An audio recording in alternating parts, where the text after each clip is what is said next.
Welcome to my next part of the 2020 The Stand review. I'm going to focus now on the bad guys. Let's start with Lloyd Henreid. In the book, he's a pretty major character. He does disappear for quite a while in the book. They focus a lot on him at the beginning and then kind of don't jump back to him till closer to the end, which personally I think is a shame because a little bit off topic with the miniseries. I wish that they had focused more on Lloyd and his workings during the time he was in Vegas and how he built up power there, stuff like that. It would have been cool to see that in the book. Same with all the other Vegas characters from the book, because they focus a lot more on the free zone in the book and then just jump to Vegas and everyone's kind of established in their part there. Still works, but I like to see people's journeys. Like, they focused a lot on the good guys and not so much on the bad guys overall, which I think is a shame. Don't get me wrong, they still did a lot of work with them in the book, but it would have been nice to see Vegas's side of things and them building up their stuff too. In the miniseries, it's real bad. Lloyd Henreid, they show with Polk Freeman in the beginning, robbing a variety store. That's fine. Same type of thing happened in the book. But Lloyd is hesitant. I almost do dig Lloyd's character more in this version, but how his character is written in terms of his struggle. That's what I like more. His more of a struggle, that he's not necessarily an evil person. He just got caught up in things, which they do talk about in the book. He's not necessarily an evil guy. He does do bad things, but he still struggles with a lot of them. In the miniseries, they just subtly do that. I mean, once he kills someone in the miniseries, there's no going back there, even though he still struggles after that. Which by then, you know, you've already set the character's emotional state. It's hard to build a rapport with him after that. He, in this version of The Stand, he's very whiny and very young, I guess say, and immature. And kind of to combine that with the next group I was going to talk about, the Vegas citizens, they're all very whiny and complainers, and just the way they come off, I hate to say it, is a lot of people in society today. So in a way, maybe that's why they did it, to represent those people, maybe how they would act in Vegas if this kind of thing happened today. In the book, it's not like that. But everyone in Vegas, kind of moving on from Lloyd, I guess, what else could you really say about Lloyd? The actor, I like the actor, and he did, I think he did what he was supposed to do with the part, but that's not Lloyd Henreid. I don't know who that was. It was a guy named Lloyd, but it was not the character of Lloyd Henreid from the books. Very immature. One minute he cares a lot about sex, the next minute he's terrified of Flag, the next minute he's okay with Flag. There's no, it's very cut off. They don't flow nicely together, where it's a confliction within himself. It's just kind of cut and dry. It's like, let's paste these two problems, stick them together, and the recipe doesn't work. The people in Vegas are about the same. They're almost the exact same. Lloyd really doesn't stand out a whole lot, and you kind of make yourself wonder why Lloyd has any power at all. He's made Flag's right-hand man, but you really don't see him doing anything. He's not doing anything that it would constitute him having any power. It's like Flag's almost a babysitter of a bunch of teenagers. That's really the way I portrayed the people of Las Vegas. All they want to do is fuck. They just want to do drugs, which in the book was a big no-no for Flag. Doing drugs was a big no-no. But in this adaptation, people were doing drugs, no problem, didn't care. Sex everywhere. That was the big thing, doing nothing but having sex and fighting. They had fighting pits. That's how the entertainment was, fighting pits. And so, the Vegas citizens, you just didn't care. And then they had what character I would assume would have been Whitney Horgan, or from the other miniseries that spoke up and when the hand of God, when Flag silenced him, the hand of God came from him and Julie Laurie. They had an old man who did speak up, but it was weird because the instant there was any kind of uprising, Flag lost his shit in this miniseries. It was weird because everybody was so evil with beating each other up. They wanted to kill Larry and Ray, no problem.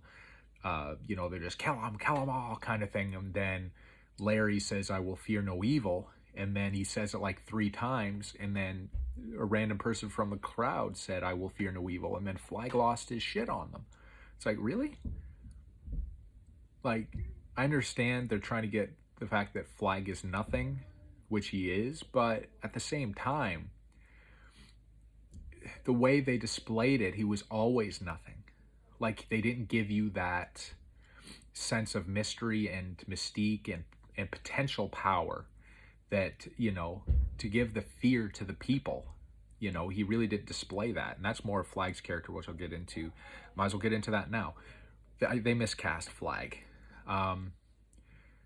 Flag from the book and the 94 miniseries were pretty intimidating characters, and you could tell that.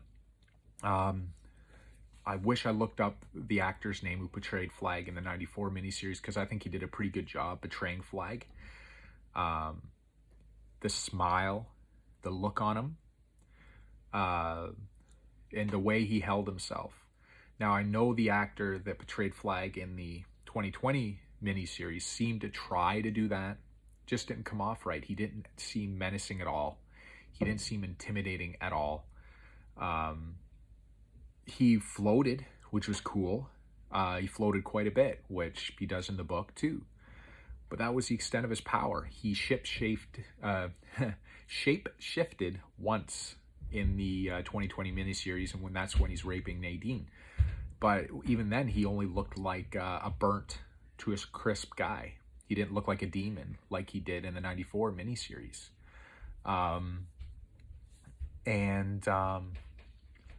Yeah, he just came off like nothing.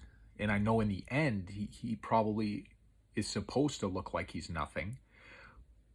But when you portray that the entire time, then there's no threat. You don't care. It's like, who is this guy? Why should I be scared of him? And the big finale with Vegas is in a fighting pit. They go to drown Larry and Ray, strap them to just a pool, the bottom of a pool, and try to drown them. And then, they try to drown them. So they're not doing the big public display of the religious depiction of crucifixion where they're trying to tear them apart. They lose a lot of the religious aspect in this entire series, which is a shame because that's a big part of it, I believe. And so then finally I'll talk about the Trash Can Man, which is probably the biggest travesty out of all these characters. The Trash Can Man in the book, he's a major deal, and for good reason. And you get to see his journey. Their depiction of Trash Can Man in the 2020 series is probably the worst depiction out of any character they got. He had, I think, 4 scenes in the entire show. The entire miniseries, you see Trash Can Man blowing up the oil tankers, like in the book. The next time you see him is meeting Flag, I believe. Then the next time you see him is hooking up the nuke to his Jeep. And then the final time you see him is bringing the nuke to Vegas.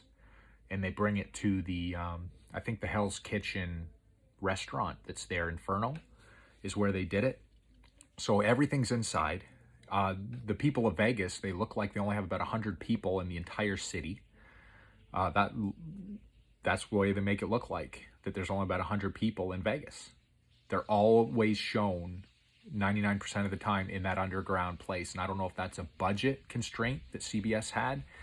I don't know if that's part of the problem, that things didn't show really well.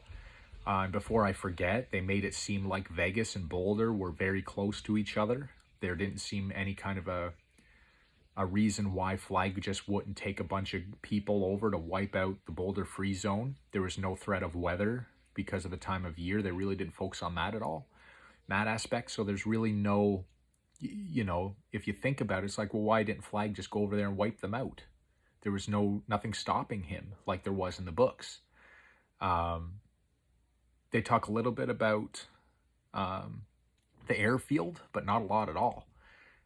So Trash Can Man, back to him, his betrayal in this is he's got a mental disorder for sure in the 2020 version. You don't know why, but he's over the top, like almost offensively over the top. And I can take a lot, but it was an offensive betrayal, the Trash Can Man. And again, you don't know his journey. You know, they missed out on showing the story of him and the kid. They missed out. They just tackled it a tiny bit, referencing his shock treatments and his torching of old Semple's pension check. They mentioned that once. I guess it's better than nothing. But they did him probably the dirtiest out of all the characters. Nick's pretty close.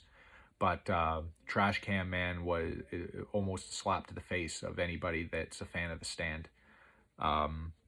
And my jaw was just on the floor when all this is unfolding. The last 4 episodes or so, I was just in disbelief where I didn't think it could get any worse. It just kept getting worse and worse and worse.